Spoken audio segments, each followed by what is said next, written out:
minutes away. Langford Park, Reese Terrace is where I played. Albert Junior High, that was up the street. While we were using our feet, we started using the beat. We were called two-tone, I was one MC with two DJs, Jay, my nigga T. We thought we was invincible as you could believe, but we were kids being kids. Living in the 80s, thought we were grown, but the world was very different. Lights came on, these streets, they would evict us. Sent back home to not become statistics, but some couldn't miss that leg, and so they fell down.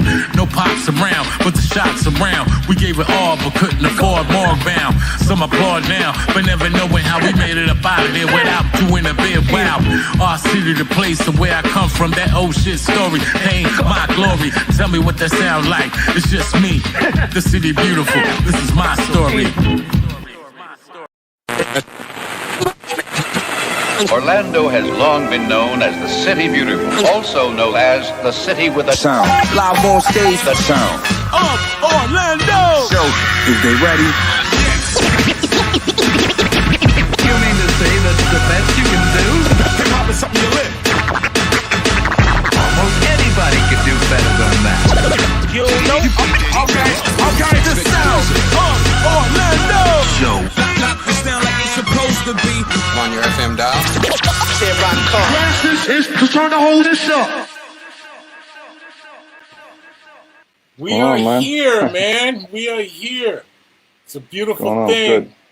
Yes. Good, man. I got my brother, Jaymob, in the house, man. What's good, man? Good, man. Yes. Chilling, man. Thank you for having me on the show. So good. Hey, bro, you already know, So man. what's going on, man? You're one of Orlando's best. So obviously, I've got to have you on the show. So, I appreciate that, brother. let's get into first tell the people then who you are, where's your origin, and how'd you get down here? Oh, well, that's an interesting story. Originally born in New York, and then I lived in New Jersey for a while, and then moved to Michigan, graduated high school in Michigan, and then after Michigan, Ann Arbor, Michigan, I came down here, and then I was at Bethune-Cookman from 86 to 90, and then went back up north to Massachusetts, well, DC, and then came back down here, and then went back to Massachusetts, and came back this way. So I've been kind of East Coast bound, you know, for school and stuff. So as you were moving all these different places and stuff, how did you make it down to Orlando, Florida? When I came out of high school, my dad got a job. He used to work for airlines up in Michigan, Detroit, and then he got transferred down here to Orlando. He was trying to go to San Diego, but his San Diego bid got turned down. So the only other bid he put in was for Orlando because he was tired of, cold weather. So he came down to Orlando. That's kind of how I got down here. Gotcha. And so once you came down here, when was the moment prior to coming down here that you fell in love with hip hop or began diving into the waters, the cool waters of hip hop? Yeah. Man, it goes back to like 1979. I think my mom bought me my first Kurt's Blow tape. The first I had was breaks. That's the first actual tape that I had. And then, of course, Sugar Hill Gang came along. And that's because I was like 11 years old. So I knew about the Bronx and those old Cold Crush Brothers and stuff, but I didn't have access to those tapes. I was too young to go to those parties. So I didn't get those till like later in the year. But my first brush with hip hop was Kurt's Blow, Kool and the Gang, but Sugar Hill Gang, and all Crash Crew and Sequence, those type of records that came out in the early '80s, like 79, 80, whatnot. So that was like my first brush with. I actually got my first record. I bought my first 12-inch with Sugar Hill records, which was Sequence in them, and all those Sugar Hill Gang records that I bought. So that's kind of like where I got my real start buying the wax and whatnot, hip hop, being access to that. When I was living in New York, New Jersey. Awesome. So what made you transition over to making beats and going the producer route? I think when I came down to Florida, well, actually in high school, I used to DJ a little bit here and there. So I used to buy a lot of records when I was up there. I wasn't really nice on the turntable. I was still learning the mix when I was in 11th and 10th grade. But then it's like, it was just a progression of doing that. After coming down here to Florida, I entered some DJ battles. I lost one, lost some. One of my old friends, this guy named Israel Vespertelli, he used to be signed to B-Boy Records, the old school Bronx label that Karis One and Scott Rock signed to. He was those groups that just got left the shelf. So he was kind of doing music. So when I came back, when I was in Florida, met him at Mason Lunch, like one of them old department stores. So anyway, making a long story short, he told me, yo, man, we got together, started doing some stuff, and started doing music. So, yo, we need to get a drum machine. I was like, okay, I need to get a drum machine. Yeah, we need to find you a drum machine. So we went to Discount Music, of all places. That's over there I want to say over near the west side. But anyway, I bought an SB12 back in 1991, I think. That was my first drum machine that I had that I actually started making beats on. So I mean, I can officially say I started making beats in 91, 92 when I bought that SB12 for like $500. I had to dig out every dollar, every cent, every quarter to get that because I had turntables. I didn't have a drum machine. I think it was 5 seconds like that. But that was the very first beat that I started working on that. And then from there, it was just, I got the 1200 and then it went from there, Well, you said Discount Music. Shouts out to all my Orlando heads that know about Discount Music over there on John Young Parkway. Right. And I-4 right there on the corner. I mean, let me tell you what that store is legendary in a lot of people's lives because that was the one store that actually had a lot of the stuff, the abstract stuff, a bunch of synths that nobody had. Yeah. It had the machines first. I got my first MPC. The 2000 joint from Discount Music ever. So shouts out to Discount Music, man. That place is just, and it's still there. It's still there after all these years. It's still there, man. Yeah. So legendary, man. Legendary story, man.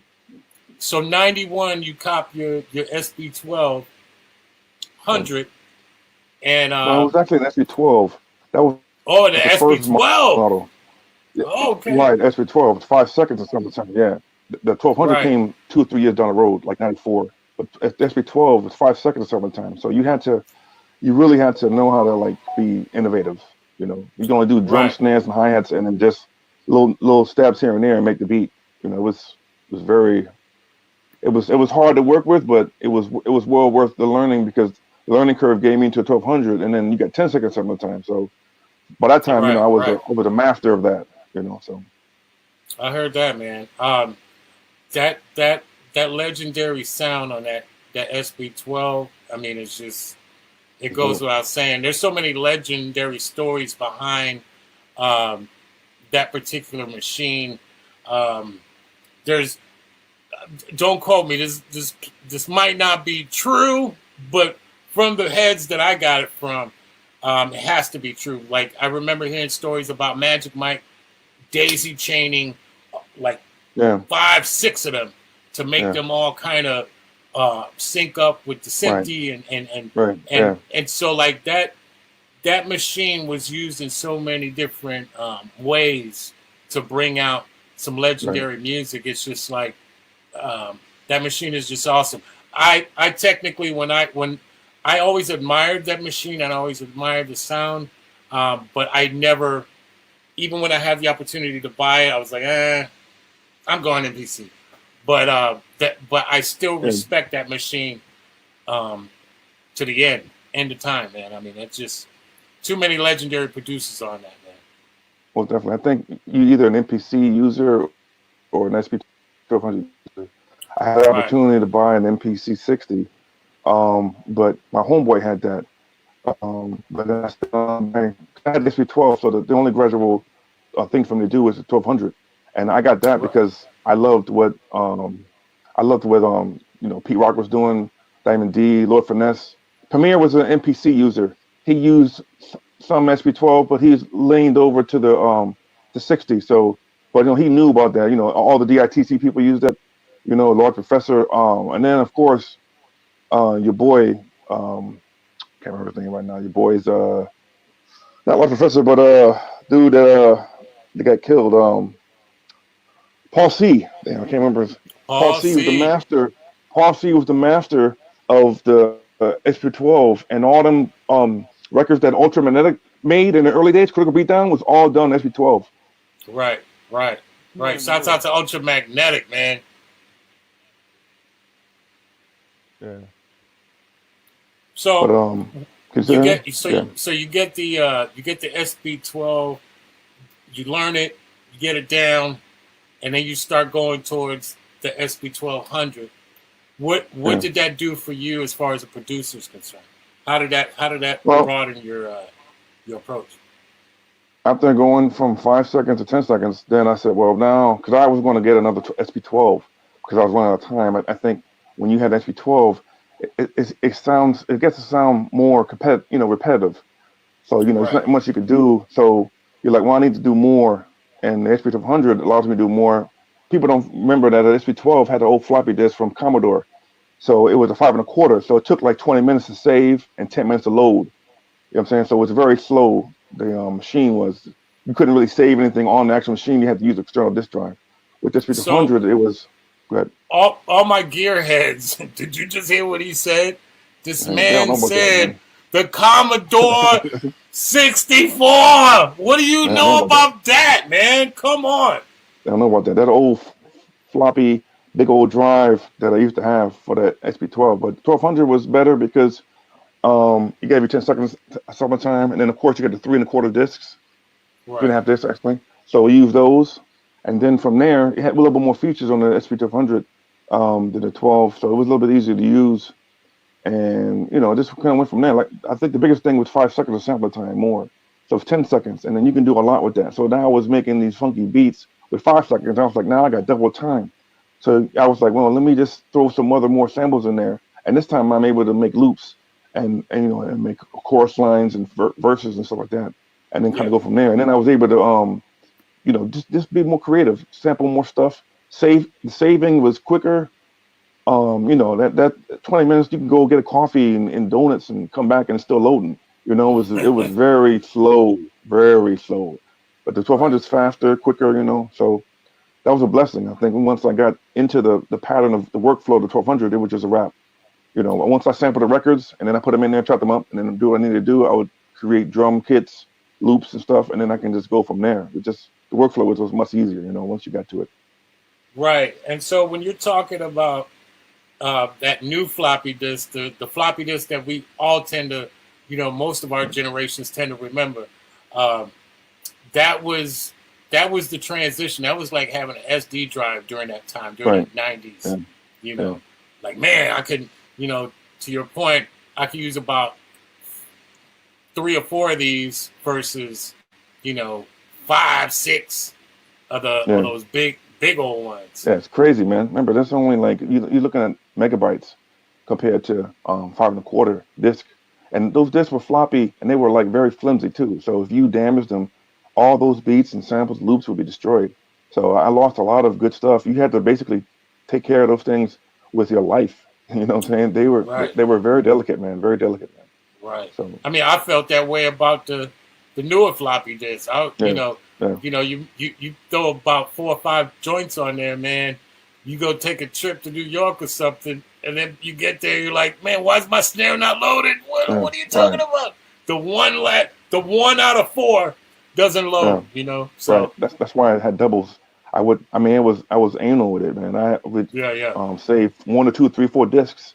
Like copy of 1, copy of 2, copy of 3, copy of 4. So if 1 or 2 messed up, I know the third one. I never really had the second one mess up. The first one messed up a lot of times due to whatever heat or whatever else. But normally the first things I bought tons of those things. They used to come in 200 packs. I had, man, I didn't even know. I bought those were like crack. You had to have those, man. You had to have all those discs, man. So I did those. JB Webb says, you're a legend, brother. My man D. Scott said, what's up, Jay? Yeah, that's my man.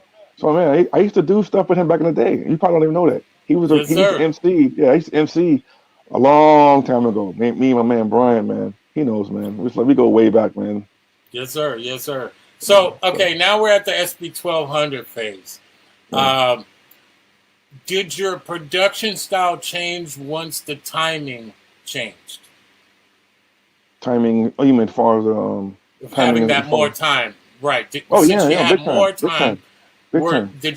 did your style change because you had more to work with? Well, the workflow stayed the same. It just now I can be more creative with it. So my thing was, okay, I need drums. You always need a kick drum, kick snare, hi hat, and open hi hat. I always had those three. And Right. then my dad wants to know how to tune in. Rock Rob says, "What's up?" Yeah, my dad wants to know GFRA, Gas Face Records. What's yeah, my good? dad wants to know. Yeah, my dad wants to know how to tune in. Oh, is he on Facebook? Is he on? I think he's on. He's on. He's inboxing me right now. Yeah, he could get on. If he could get on your Facebook or my Facebook, he could tune in. Okay, hold on. Let me just let him just know. Yeah. Oh, dad wants to know. Get on. Yes, sir. Shouts out to Jaymob's dad, Pops in the house. What's up? Yeah. That's good. But yeah, man, this with the SP12 1200, you always start off with snares, drums, open hat, hi hat, and then from there you go look for records. I had to get a bass line someplace, so I would look for jazz records, whatever, obscure stuff, and sample like a doom doom doom, and take one of those Right. notes. So you got more stuff. So then I go for a horn, and maybe look for a little piano line like a like stabs. So for that Right. point now I can add more stabs on there. On the SP12, I can only do so many stabs. Right. You know what I'm saying? Now I can do more stabs, more horns, and because if you loop in bigger, then you're losing time.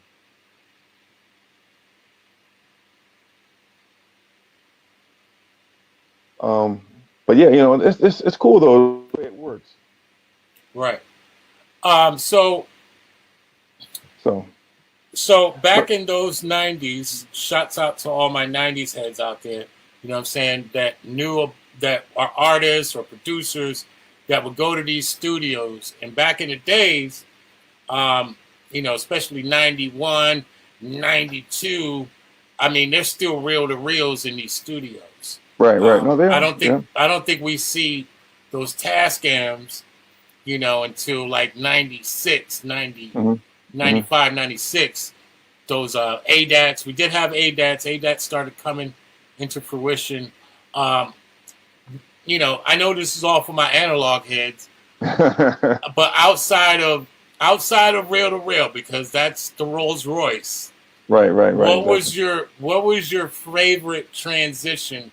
Was it the ADATs or was it the Tascams? Once we got to the Tascams. Well, because once they had the reel to reel, and then I went with like at least the ADAT, because Tascam had a DA88. But those joints were like $4,000 back in the days, and my ADATs were they were like 1,500 to 2,000. Right. So I bought the blackface ADAT. Israel Cano says, "What's up?" Thanks for joining the show. Yeah, what's up? That's my man Afro D's. Yeah, man. So I bought the ADAT because it was cheaper at the time. It was like $2,000 cheaper to buy. Tascam had these crazy prices, man, for stuff. I couldn't afford that stuff, but ADATs I could because they were cheaper. And then so many people had ADATs, so $1,500 get you a nice brand new ADAT, back in the early '90s. So I was good with that. I bought one ADAT because I was like, I don't need more than 8 tracks. ADAT has 8 tracks, and then I striped one for SMPTE, so I was dealing with 7 tracks. You know what I'm saying? So 7 tracks, and then once you had that hookup, so the ADAT and the SP1200 were linked together. So once I pressed play on the SP1200, it was sending that striped sync to the ADAT, and it was rolling. And then that's all I need, 7 tracks. You got your drums, and you got 3 more to go. So I was happy. I was like, okay, well I got my my notes, I got my stabs, horns, whatever else. That's all you needed. And I would take those ADAT tapes were like VCR tapes, the old VCR tapes. You hear that, kids? It was digital. You hear that, kids? We were using VCR tapes, cassette tapes, And the damn small ass, what do you call it, DAT tapes with those Tascams. Tascam D30. Right. D40. I got one right now.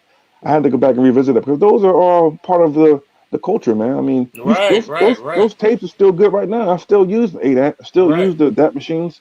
I still use my reel. I mean, it's all sound. It just they're sound, analog sound, but they're just wave files, you know. And then I transfer them over to the digital stuff, today's world. So they always use those things. Yeah, and for my gearheads out there, man. I mean, this stuff back in the days was so fucking expensive. Like you can't even. I mean, I look at what an MPC costs today. Yeah, it's $2,000. That's fine, but we're not even talking the production equipment. We're talking about the actual. How do you record this shit in lieu of a computer? Because most fucking places in the 90s didn't have no fucking computer. No. This was all hardware. And if you didn't have that hardware, you had to go to the fucking studio. You know what I'm saying? I didn't have PC, so everything I did was hardware stuff. It was from the SP200 and ADATs, and I had a mixer. So I didn't know. People say, "Oh, I'm loading up software." I'm like, software. I was worried about the software on my SP1200. That was the software I was worried about. ADAT didn't have no software. It just, it was a machine. The boards didn't have, analog boards didn't have software. They're machines. So whenever I finished with my music, I would take my my VTR tape, ADAT tape, and go into a bigger studio that had ADATs, and they would load them up in the ADATs, and then we would be walking from there. There was no PCs. We weren't using PCs at that time. Nah, man, the 90s was a fucking wasteland of equipment. Like you had to have equipment to even have a chance. Right, exactly. So most artists, 9 times out of 10, their shit would sound from a sonic perspective okay and quality because we all had to go to that fucking studio. And the engineer wasn't eliminated out of the equation. The assistant wasn't eliminated. Like the engineer couldn't do all that shit by himself. Normally he had an assistant to help him out with all these fucking buttons and knobs and So this is for my analog heads, people that appreciate gear and actually going into the studio and having that neutral environment to create. I remember recording some of our first music on those ADATs, man, and still there's nothing that I could say sounds sonically like that. They had their own character. Those Tascams had their own character. Those reels had their own character. I mean, it was just like if you got to experience all those different mediums of recording, I would say that shit is fucking special. Yeah, those machines had their own flavor, like you said. So it's like Rick Barnes. It's like those machines were so special in the days, man. I mean, if you were able to, like, a lot of those beats, a lot of the records that people don't understand, like 90s, a lot of those people recorded on reel-to-reels and ADATs. You listen to Eric B. and Rakim and listen to those Run DMC records, they were all done on reel-to-reel.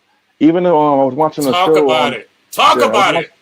I was watching a show the other day with EPMD, was Eric Sermon. He was talking about how they had to take the reel and then loop it, and then they had to create, because if you listen to a lot of EPMD records, they were just repetitive. They had to go back and put chorus lines and things on there because it was a loop. That's why they were doing a loop. They had to put some things to change up the song because it would be one funky loop, one drum loop, one drum loop, one drum loop. So they would add little things here and there to do that. They used an SP1200 back in the day too on some of their stuff. Eric Sermon, shout out to him as a beast. But if you didn't have opportunity to do reels and ADATs, that's when hip hop was. That's the golden era of hip hop, man. That's when hip hop was as pure as you know that, man. That's just pure hip hop, man. All day long, man. I mean, we used to take. There was a Newmark sampler back in the day, and it had a 5-second sampler on there, man. And we used to take that a 4-second sampler on there, and it was individual. And we used to take that. We took a 4-track, a Fostex. Shout out to all my people that even know what Fostex is. Fostex 4-track, and we took that, man, and we just, that was our computer. We made tracks with that and dropped vocals and bounced one track, all of our tracks to one track, and then completed the process. By the time you got the final product, you heard all that dirt from that tape on there for the rewinds. And so, yeah, to your point, I mean, the 80s and 90s were all about how do I get this to go over here? How do I get all this stuff to kind of to gel to bring out this idea without the benefit of computers and stuff like that. So once you get that SB 1200 and start getting those tracks out, who were some of the first artists you got to work with? I worked with Kool Keith back in the day. Kool Keith. Worked with Capadonna. My friend he has a magazine called Insomniac Magazine, so he had the option to work with a lot of MCs. So a lot of the beats that I produced were on those records. So, but the two main ones, like I said, was Kool Keith and also was Capadonna. Shouts out to Tamiko. She's saying much love, man. Thanks for the jewels all day long. This is all about hip hop right here, man. With the legendary DJ Jaymob. You're on the Soul Show with your boy Rome. So you got to work with those artists. Once you started working with them, was that the point that you said, "Hey, man, I could do this for real"? Yeah, I think once I got the opportunity to work with Kool Keith and Capadonna on some of those records, I said, "Well, this is all right. I think I can do this. I think I can, I'm not really making a living out of it, but just be able to, to do some more music."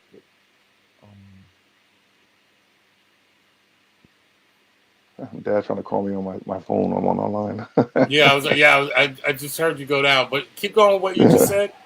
Well, I think I had the opportunity to work with those two artists, and then from there, it just was like a chain reaction. You know what I'm saying? I said I could do this. I can make beats. I can work with artists, and then I can go in the studio with these cats, make other records, and just kind of went from there. Just started working with a bunch of Orlando cats, some New York cats, and kind of went from there. And I broadened my horizon as far as just being okay. It's just SP1200. It's just ADATs. Now I can make beats. I can sell beats, and then I also produce MCs too. They say, well, I got an idea about this song, X, Y, and Z. Okay, I can make this song for them and go from there. So then you either a producer or a beat maker. At one point, I was just a beat maker. I would just do beats and give them to Iz and whatever, and they would just rhyme, and then I would hear the song months later. Like, oh, damn, that's cool. Now it's a little different. Now I'm a producer. I go in the studio with the MC, and I'm telling the MC, okay, well, I've got this here. Drastic Measures was one of the old school groups, my brother and Iz. Thanks, my man. That's cool. You see that, right? Shout out to Israel.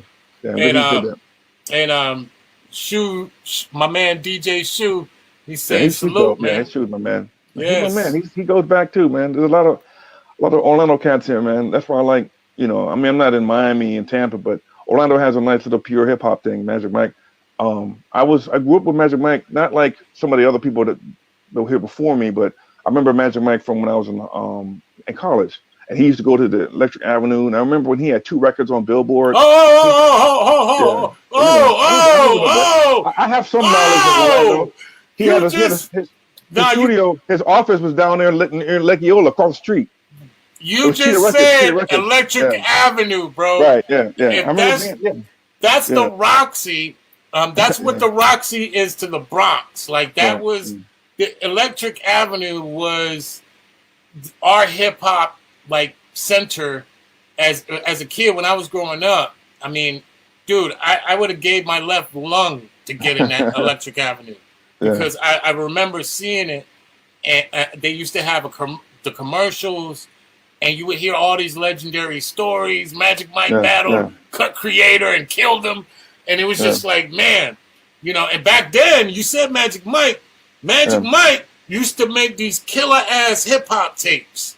Everybody knows him for bass, but he was scratching up them breaks way before the bass started, in his early beginnings. So continue, my brother.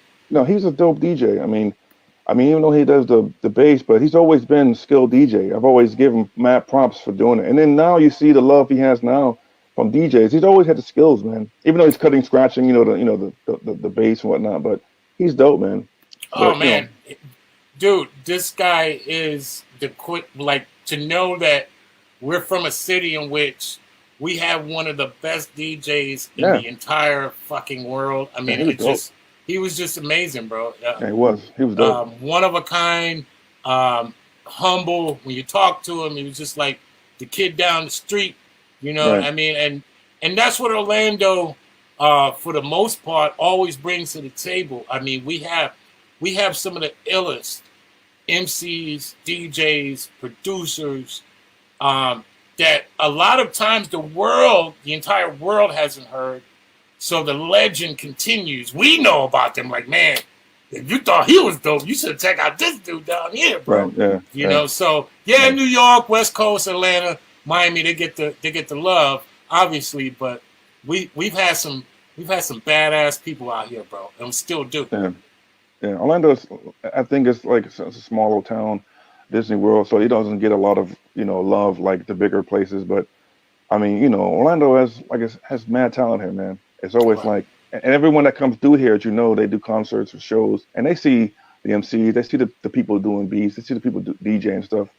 I mean, I've been fortunate to be, in New York and, in other places, DC, Maryland, whatnot. But I think a lot of people are like, know now, oh, Jaymob's in Orlando, so they see me digging in the crates and all these things, and they see me going. There's a lot of places to dig in Orlando. People don't even know that. There's like at least 15 places you can go to. Some of the places are expensive, but and some of them are flea markets and whatnot. But I mean, you can go to a new store every day. You know what I'm saying? For like 15 days.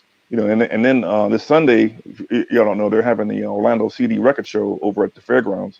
That's twice a year, and I go over there every year and buy records. So it's there's so many places to buy records. It's just ridiculous. You hear that, vinyl heads? There's places to go in Orlando if you're really into that digging aspect. Yeah.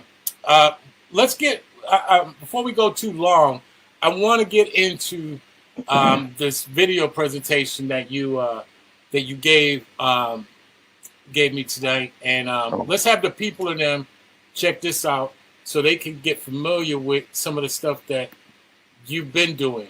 And so I'm very happy to be able to put this on and let the people check this out. I appreciate that. So let's take a look.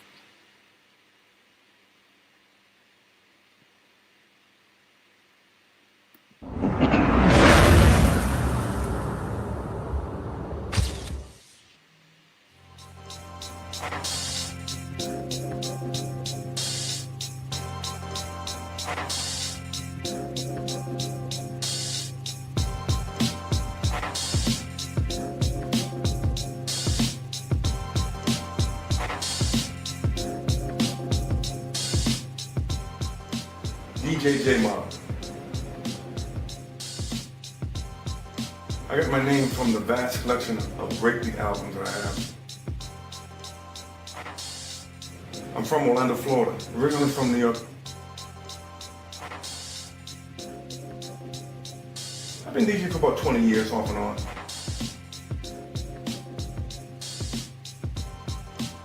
The golden era of hip hop is a time in history where hip hop was very innovative, it was technical, it was fresh, it was just brand new. It was a movement where MCs, B-boys, graffiti writers, they were at a point where the hip hop was very instrumental in building up the culture.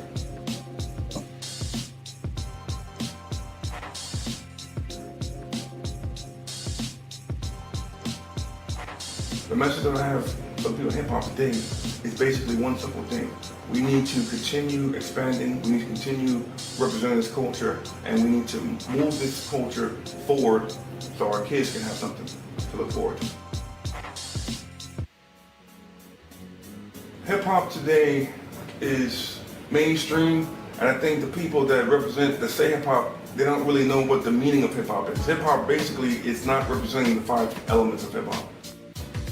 Graffiti, B-boy, DJ, MCs, and knowledge. These elements were implemented back in the days with Kool Herc, Grandmaster Flash, back in the Bronx. What inspired me to this project is my love of hip hop. I've always been a boom bap, old school type of guy, and I thought it was my time to pay homage to all of the brothers and sisters that came before me that started this culture. My expectations basically is to educate the hip hop brothers and sisters in the community, and basically to empower the younger generation to continue with the torch of real hip hop and bring it to the next millennium. On the project, I have Cool Keith. Party figure, got the crowd moving like commando, side to side from the intro, in your mental, South Bronx, east to west, down to South Central. Capadonna. Danger like New York kid, Wiz One, Jaymob tracks, formula pyramid, drastic measure nation. Johnny Storm. Far from the battle impression, Jaymob had a suggestion. We can make a classic that ain't lacking progression. We have S.E. the Anomaly. But I'll bet the boogie down when we make the name. B-boys and B-girls across the world. MCs who drop gems but ain't lost the pearl. But We got Wordsworth. Jaymob, what up? It's how life can end for you. No matter if you stay loyal. Just know that everything that you do out here, some things just ain't for you. Shinobi. the power game, cower when you hear my name. Fools like me use terror for the fame. Michael Jackson or jihadist, keeping my dress modest. Reaping the benefits of logic in the American tropics. Third MF Doom and Is. It's Doom and Is, a pop quiz. Y'all know the stage is a pop quiz. It's Doom and Is, a pop quiz. And PN Star. I'm not hip-hop, I'm just from that era of V-back leathers and Kango buckets in any weather. Now everything is retro, nothing is special when you think God bless you with a sex-infested cesspool. The artwork was done by Gray Jones. I met him through No Borders, and his styles are just unique. He has that old school hip-hop, b-boy atmosphere that I was looking for this project. My inspiration goes back to probably 1980, 81. I used to listen to WHBI in New York, and also Mr. Magic in WBLS, and Kiss FM with Red Alert, Chuckchilla, and Marlon Ball, of course, on WBLS. To basically follow your dreams, pursue whatever venue of hip hop that you want to do, and make sure you stay true to yourself, and make sure you stay true to your fans. Peace. Jaymob signing off. One love.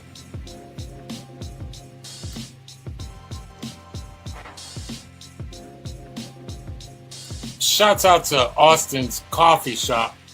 You know, my man Sniper. You know, it's amazing that some of the best places that I've ever experienced, as far as hip hop, has been here.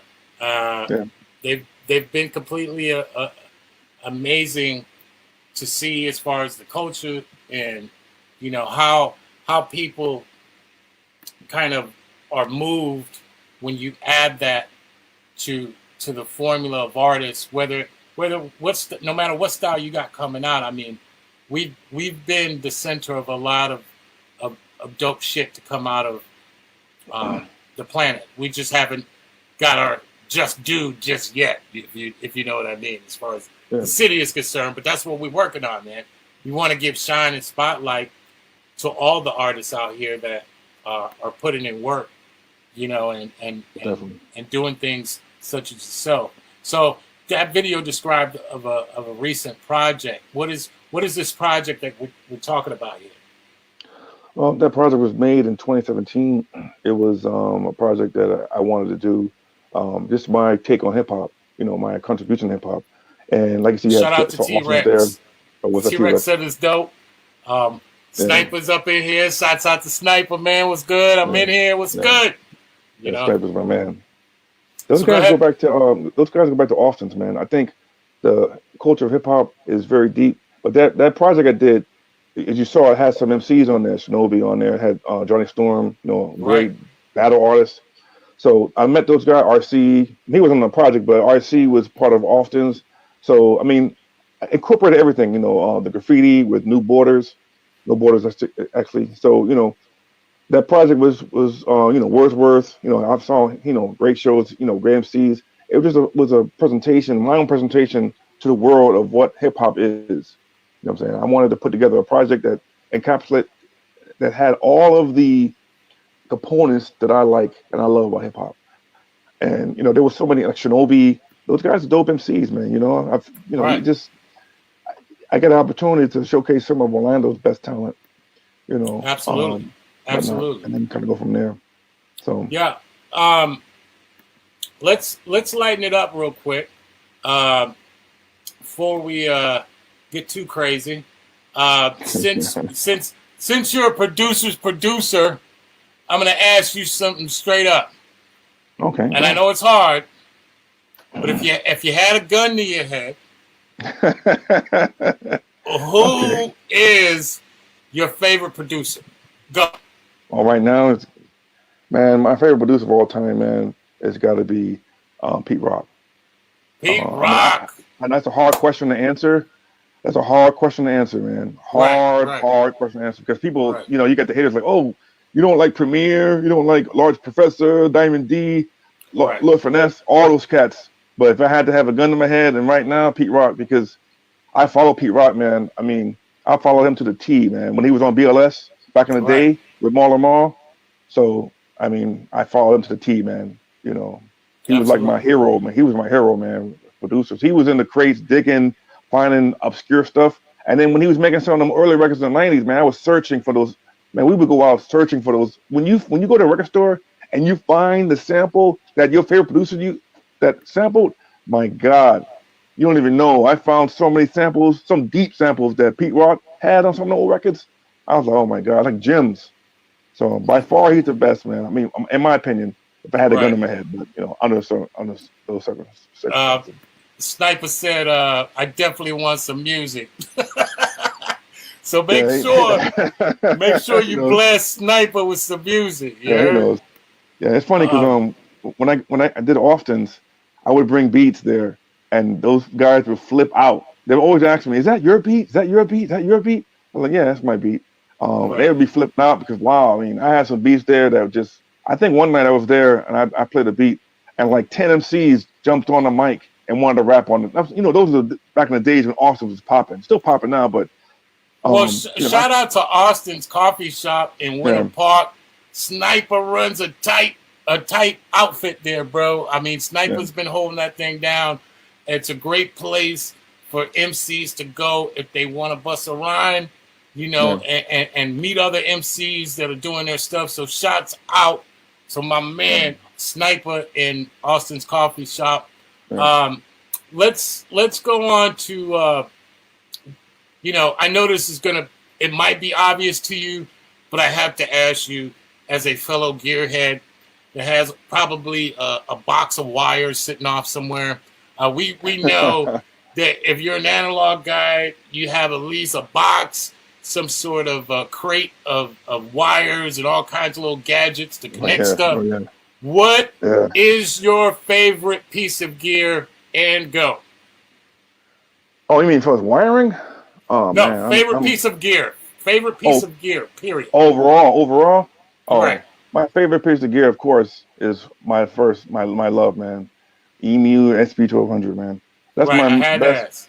That's my favorite piece of gear. And it's funny because I've had this same unit since 94. I haven't had it serviced or nothing. It's been in my studio since 94. I took it out once to do a show. One time.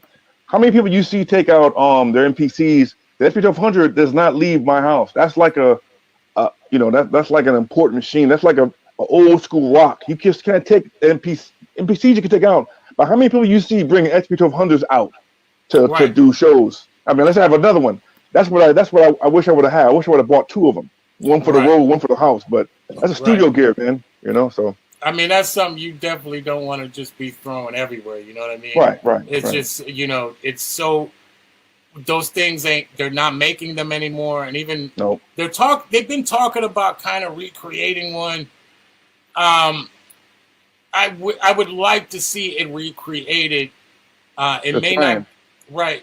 It may not get the same 12-bitness, but it should have the ability to have some sort of bit changer in there to get you down to 12-bit and still utilize that that those outs, that analog card out. One thing I always loved about the SB12 is not one channel sounds the same. You know what I'm saying? And they've got that filter ring on the back of one of them. So here's a secret. What I would do is I take a 1/4-inch jack, and then I would put it in halfway. Right. And then you get that filter, that ring sound. It's like some weird, just some weird corrupted ring sound. It's crazy. But then when you sample it, it sounds really crazy. So when you sample it, it has that weird eerie. It's almost like it's like a high, filtered high. Right. It's crazy, man. Right. So I used to do that all the time. You know, this little secrets I learned from watching these cats produce, man. You know. And you're watching the Soul Show with your boy Rome, with my special guest, my brother DJ Jaymob in the house. All my peoples that I've brought on so far, I'm asking this, and this is just, you know, us in the barbershop somewhere, you know, and talking about how we love hip hop. I gotta know, brother, being that you work with so many people, I'm putting a gun to your head. Top 5 MCs dead or alive, and go. Dead or alive. I'm gonna go with Rakim. I'm gonna go with KRS-One. I'm probably gonna go with Tila Rock. He's dope. He's dope. I have to go with wait. You just said Tila Rock. Tila okay. Rock is dope, man. Tila Rock. What's up? Miller Mel. Oh yeah. And last one, man. I mean, outside of Rakim and KRS-One, Big Daddy Kane, man. You know, just Big Daddy Kane is just, to me, is just, those are my top 5 MCs, man. I mean, I can give you 20, but 5 of those 5 are probably right there. Yeah. Those top 5 is up there. Yeah. I mean, Rakim, man. Rakim is just a beast. Right. I mean, I grew up with these cats, man. You know, you did too. Well, and you those guys, know, man. They are rhymers. They give you stories. You know, they talking about something. It's like, it's just hands down, man. Those cats are raw. You know. What artists right now do you see bubbling in Orlando that could take the world by storm if people hear them? Who do you think that artist is? If you had to pick one artist that could raise the flag for all the hip hop culture we're doing out here, who is that artist and why? I mean, I think you could go with E-Turn. I mean, I think E-Turn is. Shouts out to E-Turn. Shouts out to E-Turn. I mean, there's so many great MCs here, but if I had to pick one, you know, just with a gun in my head, whatever else, I would say E-Turn, because she's doing a lot of work. She's traveled around different countries. You know, she's actually been doing tours and stuff, you know, overseas and stuff. So she's out there doing things. She's been mad busy, man. So shouts out to E-Turn. Definitely one of the dopest MCs we got out here, man. Who else have you worked with out here that our fellow Orlando City brethren would recognize? I mean, there's some stuff with T-Rex. He knows. T-Rex. Worked with Afro, Israel Cano. He's a lot of CMR earlier stuff with Tom and them. Did some stuff with Mad Ills. I think one song with Mad Ills, one or two. Of course, you know, Johnny Storm and Shinobi. Haven't really worked with E-Turn. I've DJed a couple of her shows, but that's something in the works I want to do. I'm trying to get that done with her down the road. RC, you know, never really done so much with him, but I mean, he's been another guy that I want to do some stuff with his little crew. Oh man, there's so many dope people here, man. You know, I'm trying to do something with you. I heard that, brother. And then I got to put on my man Rob, Gasfix Records. Of course, Unique. You know what I'm saying? Unique Me. Yes, worked with those cats. Haven't done music with them, but I've been building with them. You know, those cats. Spec, their crew. Yes, so, you know, there's so many dudes, man. I'm just trying to go on brain dead here, trying to remember all the cats that are here. I heard that, man. But hey, bro, this is what it's about, man. We're giving shine to our city. We're talking about unity, how the ability of working together and and giving hip hop to our entire fucking city. You know, and Right. this is important, man. And I think it does deserve a conversation. But before we get even crazier, what is DJ Jaymob's favorite venue? Gun to your head and go. Favorite venue in Orlando to go to. Favorite venue to go to? Yeah. I have to say it's got to be. You mean like concerts or just favorite venue? The one if you couldn't go anywhere else. Now, mind you, we're in this COVID situation right now where it's crazy and we can't go nowhere, and they're just starting to open up the bars. But if you only could go to one club or one venue, what would that venue be and go? Had to be Will's Pub, because it's, you know, he has a different value of different shows there. You know, I mean, it could be rock, it could be punk rock, it could be jazz. I've seen a lot of dope shows in that place, man. You know, it's just it's in the community, it's on the mill. So if I had to pick that place, because I'm there like 3 or 4 times a week. So I mean, that tells you before COVID, you know, that's where we hung out at. You know, so that's what I have to say. So you heard it here first, man. Will's Pub is the joint, and it is on Mills Avenue, right in the heart of downtown Orlando, my old neighborhood. Will's Pub is dope, man. Before I get you out of here, man, because we got a lot of love on this show right now. Everybody's tuning in right now, which is awesome. What do you got coming out that someone right now could go cop if they want to and get some of that Jaymob funk? Well, I don't have anything actually right now. I'm working on some stuff. I've been working on this record with Jaquan. He's from Virginia for like the last couple of years. Me and my man Rob he's over in Tampa. We started Gas Fix Records, so we got a new joint out that you can probably cop on gasfixrecords.com. But I got some stuff planned, a little beat tape, some things going on, you know, next year. It's been been chilling, collecting beats, making records, you know, that type of thing.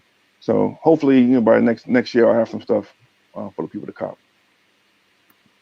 Well, that's what that is, man. We're still a work in progress. Yeah, it does not take away from your legend. This is DJ Jaymob. If you want some badass hip hop shit, this is the man you come talk to. Orlando, get with it. Appreciate that, Jaymob. I'm so honored that you came and joined me on the Soul Show, and you know, we're gonna get some work in, bro. You already know. Yeah, man. Say your last time. I appreciate you having me, man. And I got to get with you. You know, we're gonna do some stuff, man. Next year is gonna be, you know, a nice little thing, man. We're gonna hook it up, man. There's a lot of unfinished business we gotta do, man. We only got started, man. You know what I mean? Yo, you already know, man. You already know. Once again, man, much love to you, man. Keep dropping them bombs on their heads, and brother. We're gonna do it again, bro. All right. All right. Yes. So you heard it, man. My brother Jaymob joined the Soul Show today, man. Stay tuned, man, because we're always gonna be bringing our fucking city, our story, our sound to this show, and you best believe we all got a voice here, man. So shouts out to everybody that joined the show, and we will be back. Orlando has long been known as the City Beautiful, also known as the city with a sound. Live on stage, the sound. Orlando! So, is they ready? You mean to say that's the best you can do? Hip hop is something you live. Almost anybody could do better than that. You know? Okay, the sound of Orlando! Show. Lock this down like it's supposed to be. On your FM dial. This is to turn the whole this up.